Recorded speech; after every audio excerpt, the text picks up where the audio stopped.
Please note that AP stands for Advanced Placement. This is literally college level course load. Like, it's not supposed to be easy. Hello everyone, welcome back to my YouTube channel. If you are new here, hi, I'm Paula.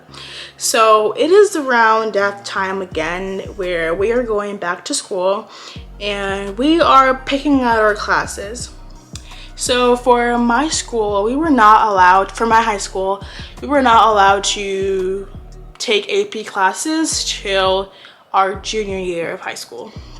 And as someone who took AP classes her junior year and her senior year of high school, I can tell you that I know a thing or two about AP classes, and there were some things that I just wish I had known before I picked them. Here's some things that I think that you need to know before you decide to take AP classes and which one to take from a current high school graduate who has taken a few AP classes during her high school career. If you don't know what AP classes are basically, it stands for Advanced Placement, which is basically college level course load in high school.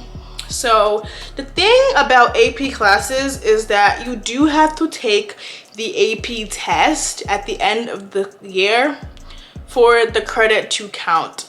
And for most colleges, you have to get at least a 3 or sometimes a 4 on the AP exam for the credit to transfer. So one of the most popular AP class is AP Literature and Composition.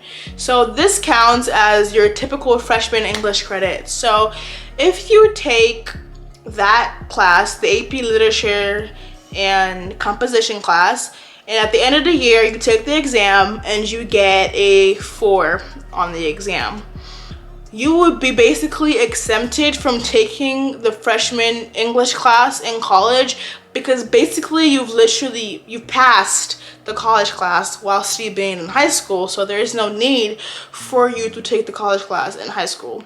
But unfortunately, if you take the class the whole year and you don't pass, let's say you get like a 1 or a 2 on the exam, you still have to take it in college because you didn't pass.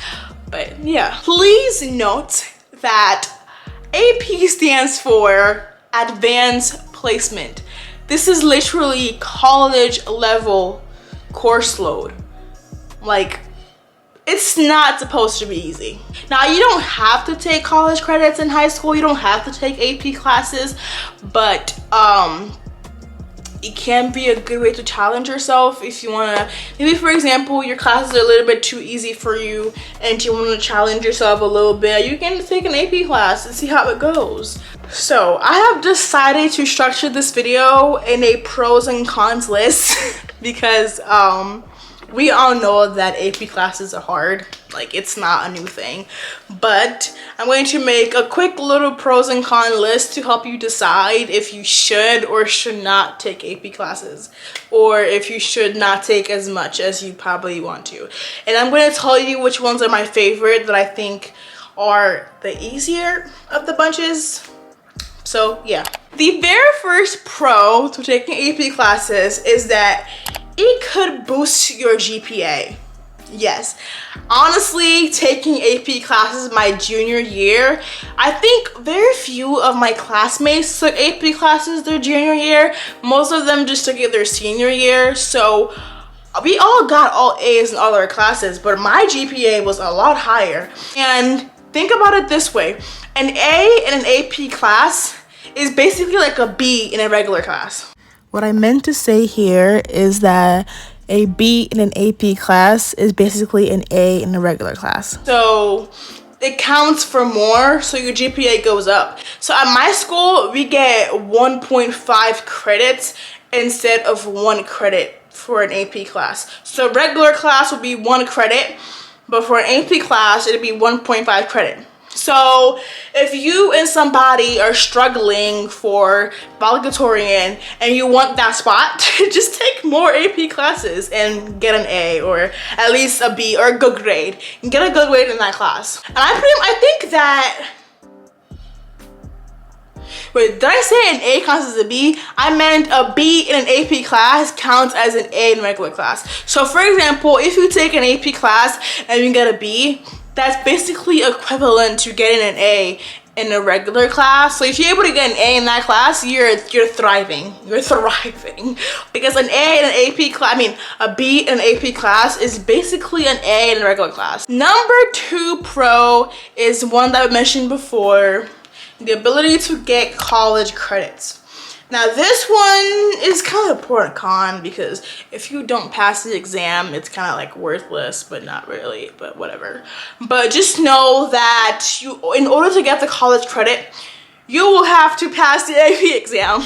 And that all depends on what college you're going to.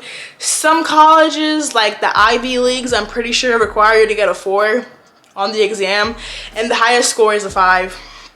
So yeah, but most colleges require a 3 or more for you to pass the exam and get the credit. So keep that in mind, that potentially you get to get college credits. And I think this is absolutely beautiful, because you don't have to take these classes your freshman year of college because you've taken it already in high school. So that can be a little plus, you know.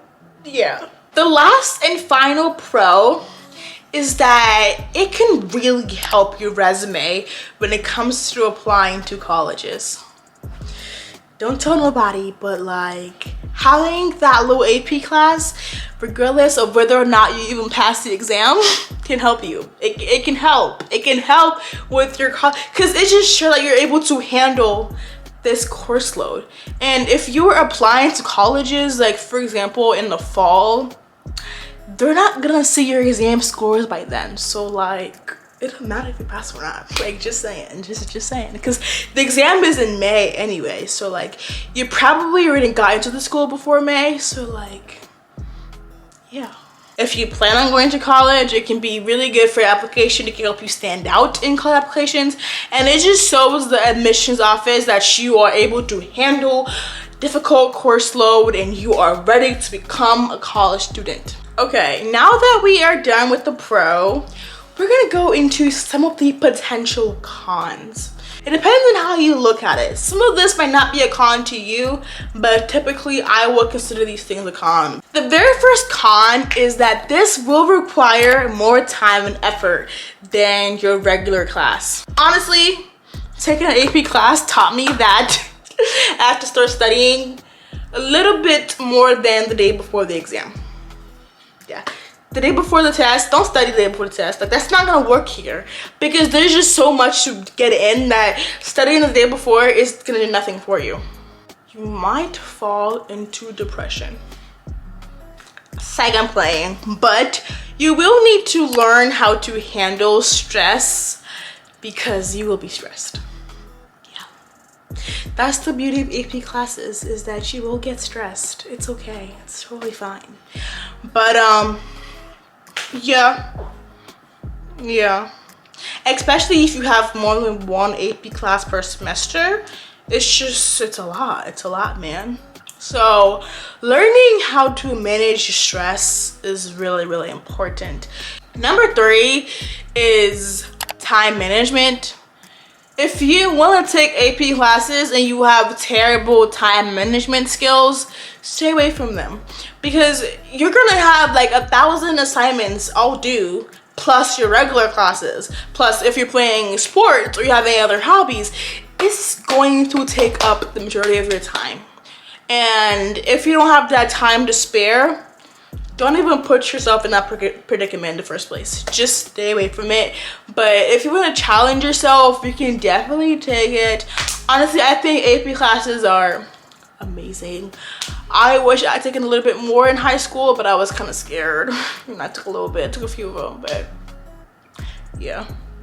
Now, if you don't want to take AP classes, but you still want to take something similar to it, you can consider taking honors classes.